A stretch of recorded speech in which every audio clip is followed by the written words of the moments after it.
Hey guys, welcome back to Previa podcast. This is Sarah. And Whitney. Okay, so one thing that we have yet to talk about, Whitney, that actually texted Whitney this the other day, and I was like, this is a great topic, is how past trauma plays into mom's mental health. Oh, there's so many connections. There's so many avenues we can take with this. So here at Previa, we always ask the question when they onboard with us is if they have a history of physical or sexual abuse, or if they're currently in a interpersonal violence situation. Yeah, or in an abusive situation. And the thing is, it doesn't have to be your significant other. Oh, yeah. That is the abuser. It could still be a parent figure. It could be a sibling. It could be a boss. It could be a friend. It could be your significant other. Right. But it is not exclusive to a significant other or a partner. Because sometimes people think that, right? They're like, well, I mean, that is kind of the default. And that's appropriate because I would say the majority of it does come from a couple scenario.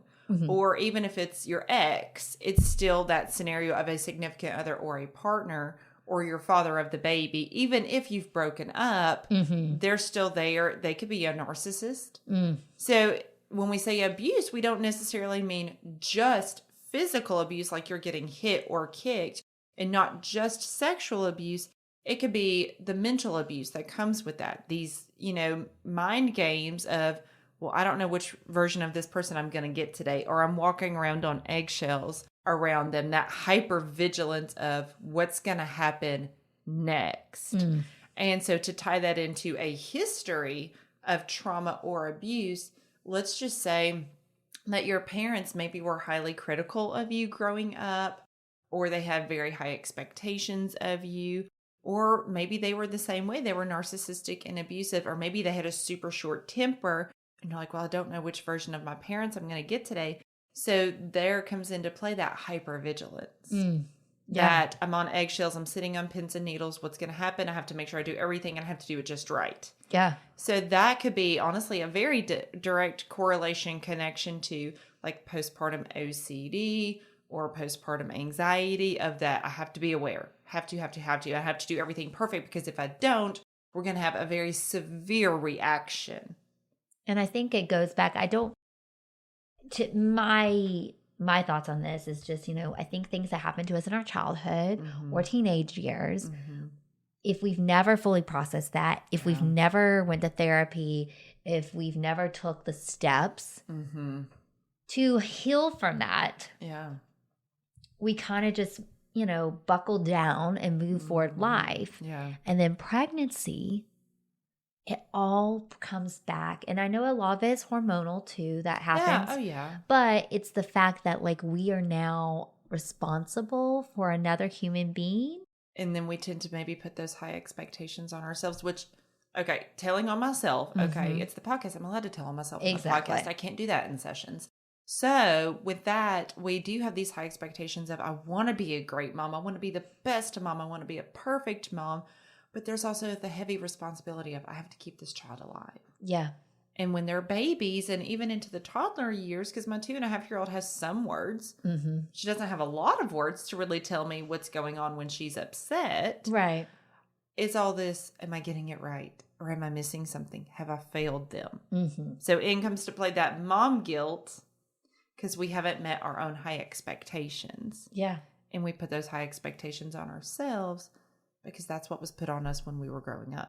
So abuse and trauma can mean a spectrum, correct? Oh, absolutely. So, I mean, it's from mental, physical, sexual, verbal that emotional. Can happen to you, emotional. Now, there was actually a maternal fetal medicine, so the high-risk doctors, they did a study that found that female victims of domestic violence, they have actually a 40% increased risk of developing postpartum depression.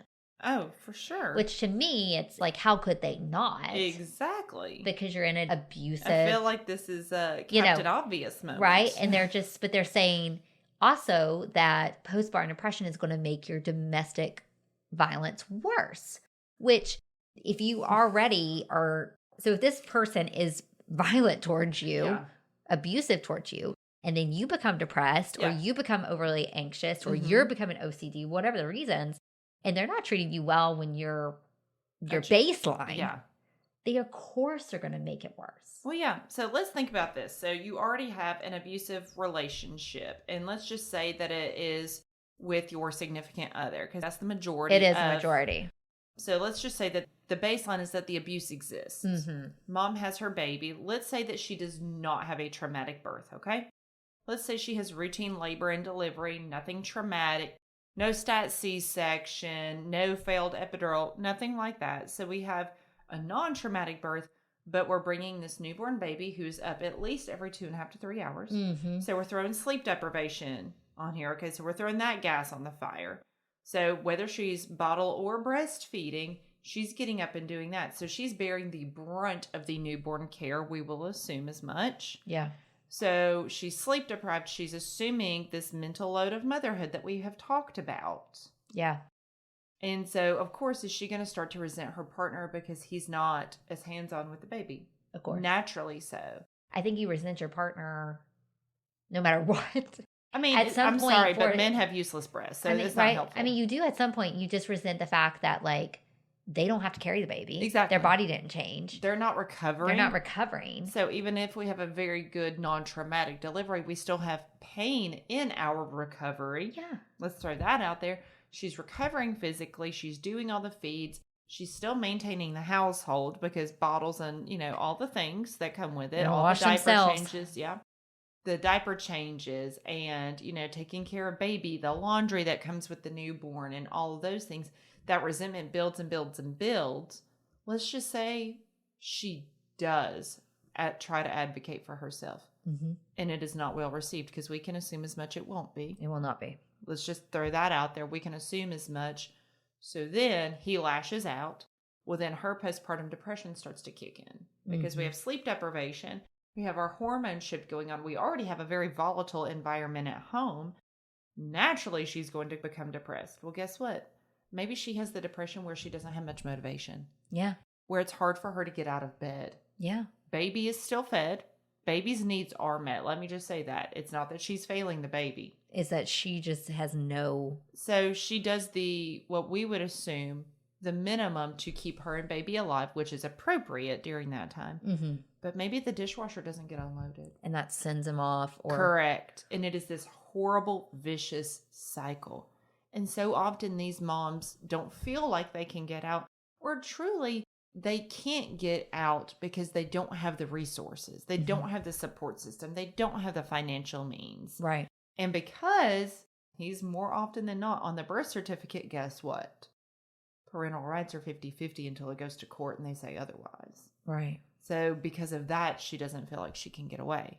She feels trapped. And then, so pregnancy and postpartum, research also tells us this, and you've seen it, and your multiple views of this in your jobs is that you're more at risk for domestic violence during pregnancy and postpartum. And I think a lot of that is that you're very vulnerable. Oh, yeah. And you're just like physically and emotionally. And then it's this person's child, and they may or not have wanted this child. Correct. And I think a lot of that comes into play sometimes is that they didn't want that child. They're angry about it. Or even if they did want, say, a second or third child, but maybe it happened sooner than they had anticipated. Let's just say your first child is 6 to 9 months old. Yeah. And you're pregnant again. So you're looking at 2 under 2-ish, give or take a little bit. And he's like, well, that's not what we planned to do. And blah, blah. Well, I'm sorry, sir. Yeah. You also partook in having sex and you knew that could be a consequence or a result of it. So. And then I think, the fact is it's hard, especially if you're in this abusive relationship, you can't break that cycle. Now you're pregnant.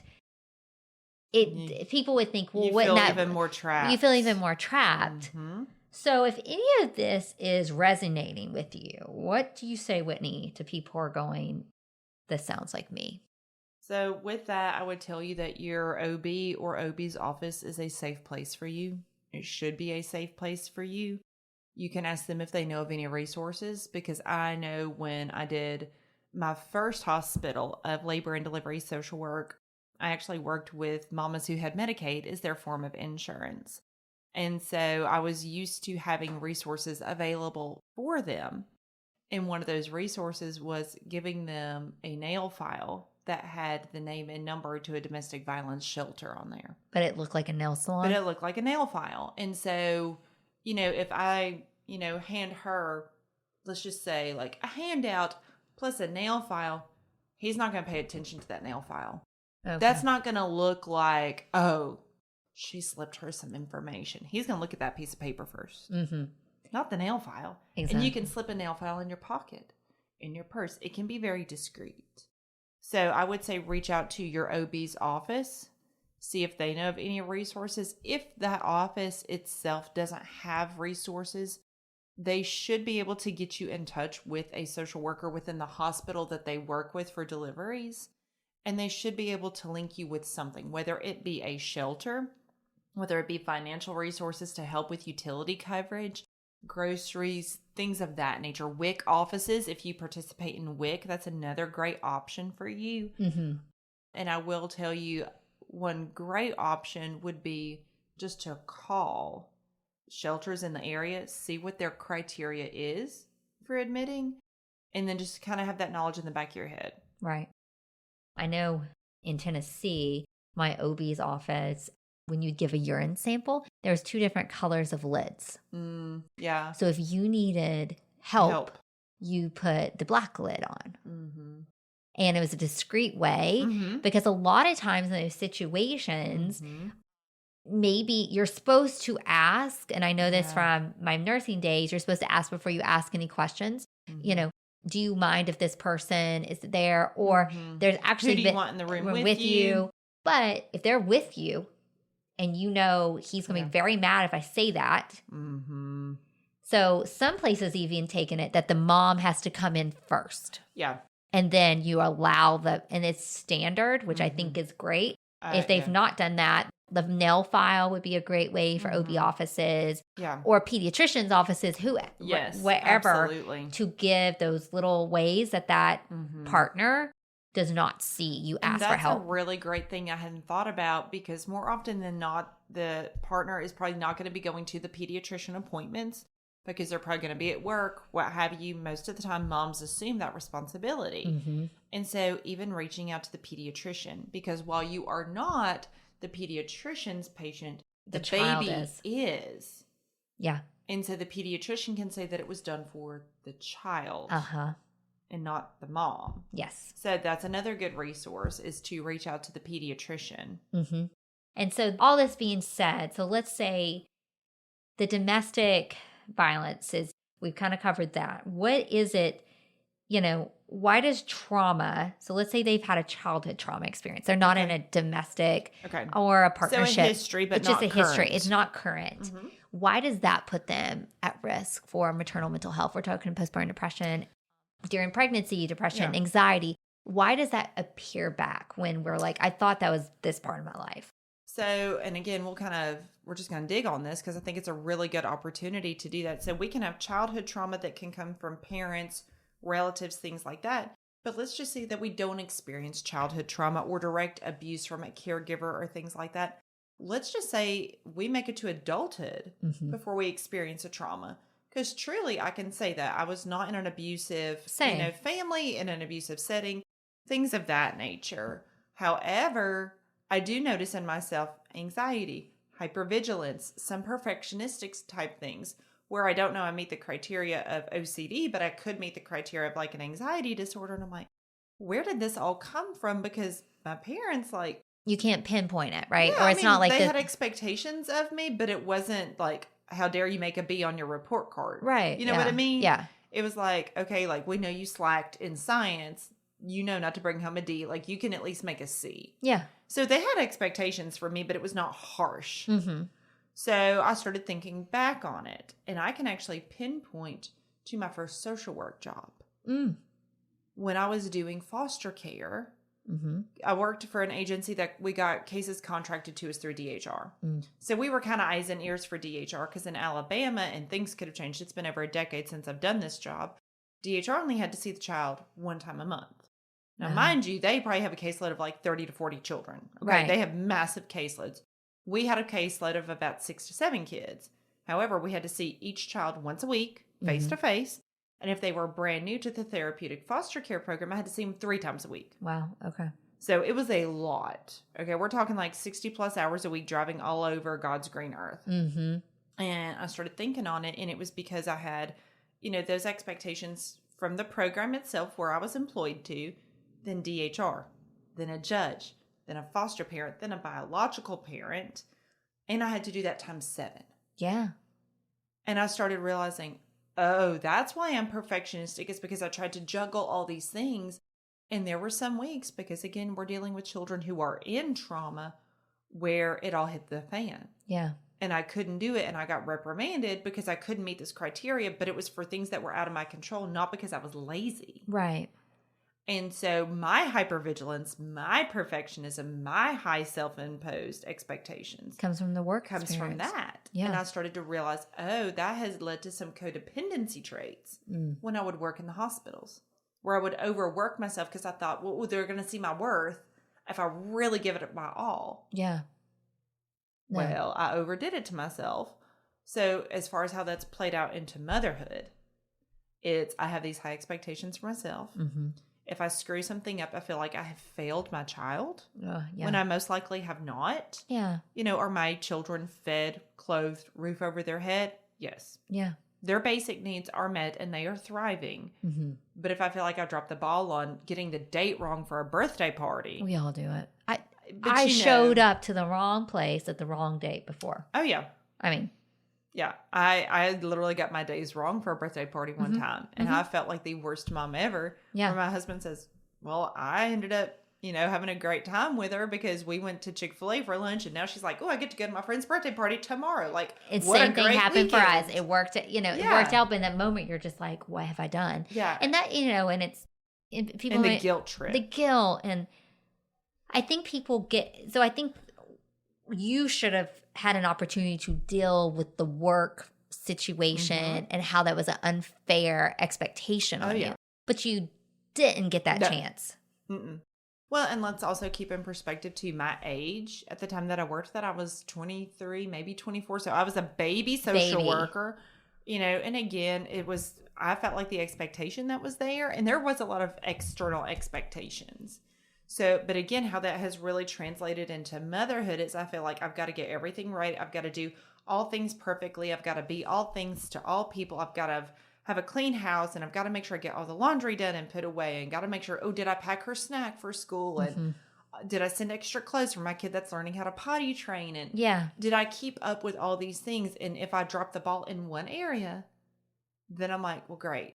There goes all of that. Yeah. So in place that perfectionism, high expectations, and even hypervigilance. Yeah. Of, how badly is this going to affect my kids? Yeah. So it's like I expect them to have this big reaction because let's be real, I have a toddler. So if you give her the wrong color cup, she might be on the floor crying. So, I mean, sometimes we don't know the response that we're going to get from the 2-year-old, but I expect them to have this like heart crushing reaction, and they don't. Yeah. So past traumas, even whether it was childhood, teenage years, in like for me, becoming an adult, that's how it translates to motherhood. So let's go back to your original thing of childhood. Yeah. Let's just say we did not have a physical or sexually abusive parent set. Okay. But let's just say our parents struggled with either some type of a substance abuse, whether it be alcoholism, pills, street drugs, what have you. So you never knew what influence that substance would have. How they would act to you. Exactly. Are they going to be passed out in a chair and I'm going to be neglected? Right. And fend for myself. Yes. Or. Exactly. Am I going to get neglected because of this? Are they going to be angry? Are they going to be throwing things? Yeah. So there comes in that hypervigilance. That you have to control the situation. Exactly. Even though 4-year-old you. Should not have ever had to deal with that. Should never had to deal with that. But you're not responsible for how much of a substance your parents take in. No. You're not. And you also can't control their response to that substance. But let's just, let's kind of go down that rabbit hole a little bit. And let's just say you have the parent that passes out drunk. and you're 4 or 5 and you've got a sibling a couple of years younger than you and your other parent works night shift. Then you're taking care of your sibling. Exactly. So at a very early age, you're being forced to grow up and become an adult at 4 or 5. And that can be the same of like if you've had sexual abuse, you feel you have to grow up. You have to mature. It's stole from you. Yes. And so you feel like you have to grow up very quickly. So when we're parents, guess what? In come those high expectations that are not doable. They are not achievable. But then you also feel like, oh, I have to make sure I don't make the same mistakes my parents did. And I don't want my kid to feel this or that or be Correct. exposed when you've just maybe put it in the past of your head, and then you see your child or you see that you're pregnant and it comes back. Because what do you say? What forgets, but then something never does. The body keeps the score. Yes. Yeah. So when we do experience trauma, our brains naturally dissociate. So some people can say that they have like blacked out parts of their memory. Like they skip years of their memory. And I'm not saying like you're 2 or 3 and it's spotty. That's pretty developmentally appropriate because you're not going to be able to hang on We're to that talking stuff. like teenage adult years or like or formative years, right? I was about to say even older childhood years, like 8, 9, 10, like you should have some pretty core memories. But again, if you know that you come from that abusive background, you may be like, I don't remember anything until I was 18 years old and I moved out. That's key. But even like my traumatic birth, there's sections I don't remember. Oh, absolutely. Now, some I very vividly remember, but there are sections post that I don't recall. And that's because our brain is trying to protect us by blacking that stuff out. Now, does that ever come? So when does it come back? It can. So the thing is, our brain tries to like put it in a box and shove it to the side because it's like, we have to survive this moment. You go into fight or flight. Yeah. Think of it like that. You're in fight or flight. And so then the situation passes. Okay. And you think, okay, I'm out of that now. I've dealt with it, whatever. I'm out of my parents' house. I don't have to deal with the yelling, the screaming, the alcohol, whatever. Well, then, let's just say you're 25, 26, something like that. And you have your own child.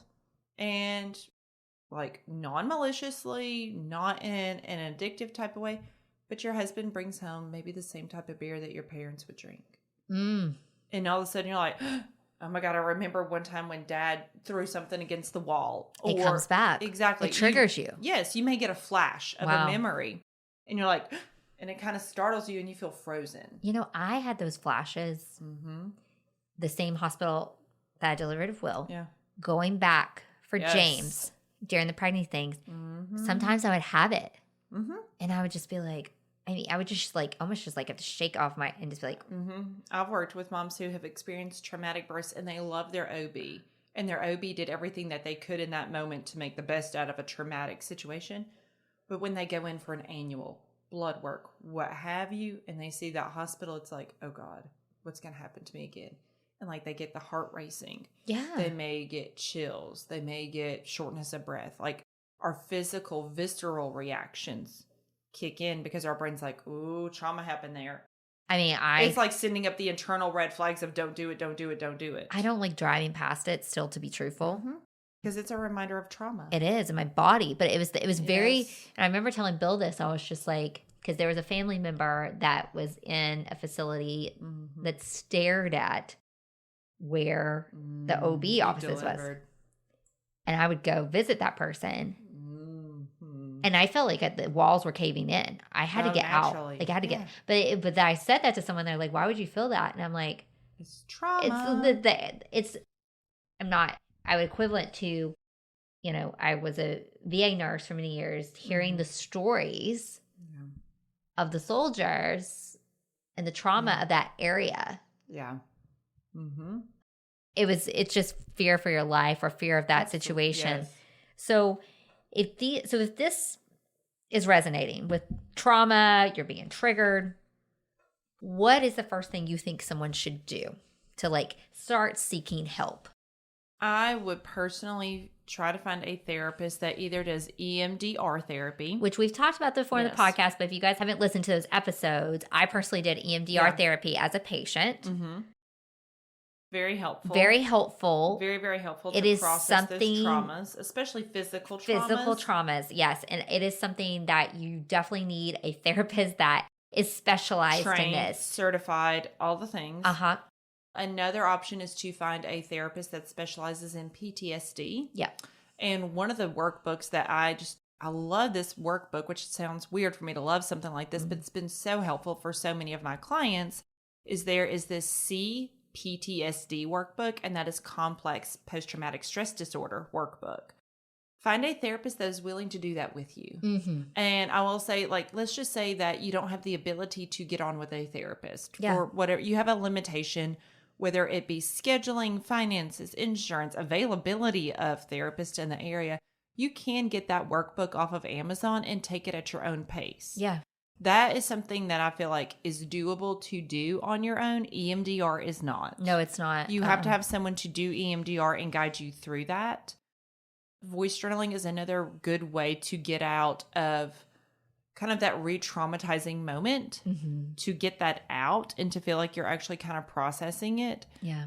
Because a lot of times when we feel like we speak these things out, we're actually getting it out of us.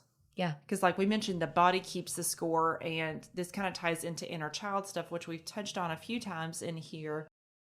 When we talk about these traumas that we've experienced, our inner child finally feels validated and seen. Mm-hmm. And that is where a lot of healing can take place. Extreme. Because I relate back to just the traumatic birth of Will that started this whole thing. I think people talked at the situation, and I talked at parts of the birth, but I never started from start to finish. And once I did that with my therapist, and then I did my own activities, like you saying at home, I processed it. Yeah. But I don't think I would have ever processed it if I didn't fully go through it. Oh, yeah. But I didn't want to go through it. And that's the thing. It's like, but who actually really wants to face that trauma? And I will say this as a therapist, especially because I do inner child and internal family systems with a lot of clients. We do have to be careful to not re-traumatize or re-trigger while trying to process this trauma. Mm-hmm. So I always tell my clients, the first few sessions of inner child and internal family systems, we're just trying to get you connected to those parts. Yeah. Because we actually do want to approach this very slowly. So you may not feel like you make a lot of progress in the first couple of sessions with that. But it's because I need to be very mindful of not re-traumatizing. But if anything comes up that you're like, oh, I can't, and you have that bolt out of the room kind of feeling, then tell me and we get out of that. We get out of that meditation. Yeah. Because we don't want to re-traumatize. You don't want therapy to be a place you get traumatized. No. And so that's just why so if you're pregnant, know that the U.S. Task Force recommendations are that if you have past trauma, physical, sexual, verbal, mental abuse, or are currently in that situation, that is a qualifier for therapy. Yeah. Okay, so that is recommended as a qualifier. Yeah. So you may be like, I think I'm fine. Yeah. This is research-based. This is proven that you will benefit from therapy. Absolutely. So if anything else, even if you don't necessarily walk away from a therapy session having like this light bulb moment. And it can take a while. That's the thing that people think you're going to go to one therapy session and you'll be solved. No. That's not the case. But you can feel lighter. You can. You can feel seen. You can feel heard. Mm-hmm. And so, not every therapy session is that light bulb epiphany moment. But you need to be able to go to therapy so you feel seen, heard, and validated, and you have a safe space to get it out. Because especially if you've experienced childhood trauma, you probably can't talk to your family about it or your parents. Right. Maybe even your siblings, depending on if there's manipulation present and things of that nature. Because if it's happened to you in the family, I guarantee you're not the only person in that family that is having their trauma, abuse, issues, like you said, the ways. And then a lot of times our partners are just not equipped They're not. And it's not really their role to be our therapist and help us process and heal. Correct. And when you put that on someone, it's asking a lot. It's asking a lot. And we're not asking you to like hide your trauma from your significant other, but don't necessarily look to them for the modalities to heal. Mm-hmm. They can be there for you. They can be a support for you. You can cry to them. Go to therapy, 1000%. though. But therapy should be your safe space to get to the nitty gritty. And one thing I love about Whitney is Whitney always comes through with your coping tools, skills, and activities. So I think in some therapy sessions, you may just be like, I want to get it out. Whitney, I want to vent and like, let's process this. And then some, it's like, help me change my behavior. Exactly. And you can find a therapist that meshes with you. Yeah. Or sometimes, like, I've had these sessions before with people, and I'm like, I'm doing X, Y, and Z behaviors, and this is how I feel about it, and blah, blah, blah, blah, blah. And I'll just look at them. I'm like, oh, so when your parents did something similar, is that how you felt when you were a child? And they were like, oh my God, I never knew that. Uh-huh. And that is the light bulb moment of, oh, this is channeling my inner child again. Mm-hmm. And so, and I know inner child may sound like a very odd modality. And until I got well versed in it, it was a very abstract concept to me. So I understand that it may feel abstract to you guys too. And that's okay. Never pursue something that you don't feel comfortable with. Take that first step and find a therapist and see where that leads you. Correct. Trust the biggest part. Trust their expertise. Yes. We've said it before. Asking for help is not a sign of weakness. It's a sign of strength. And just know you do not have to live with this trauma. No. You don't have to live with the abuse. You don't have to live with this. And we're here for you. And you're not a bad mom if you are in an abusive relationship. No, you're not. You are not a bad mom if you don't have the resources to get out. No. It is not your fault you are being abused. No. So that should be our ending. Just keep it in your heads. And there is, like we said, go to the OBs, go to your pediatricians. If there's a hospital social worker that your OB office can connect you with. Right. That may have resources if they don't. Know your domestic shelters. I know in Tennessee we had one on the VA property. Oh, wow. So that it was a federal offense if they came on it. Oh, wow. For restraining orders. That's a very good system right there. Very good setup. I think there's places like that too. So just know that, you know, I know it does feel like the system's against you, but there is things that we can, we just got to empower ourselves. So we're here for you guys. We hope this episode gives you some hope and just know that we're always going to try to bring you this kind of information. Yep. We are here for you. All right, guys. Till next time. See ya. Maternal mental health is as important as physical health. The Previa Alliance podcast was created for and by moms dealing with postpartum depression and all its variables, like anxiety, anger, and even apathy. Hosted by CEO, founder Sarah Parkhurst, and licensed clinical social worker Whitney Gay, each episode focuses on specific issues relevant to pregnancy and postpartum. Join us and hear how other moms have overcome mental health challenges, as well as access tips and suggestions on dealing with your own challenges as moms. You can also browse our podcast library and listen to previous episodes at any time. Please know you're not alone on this journey. We're here to help.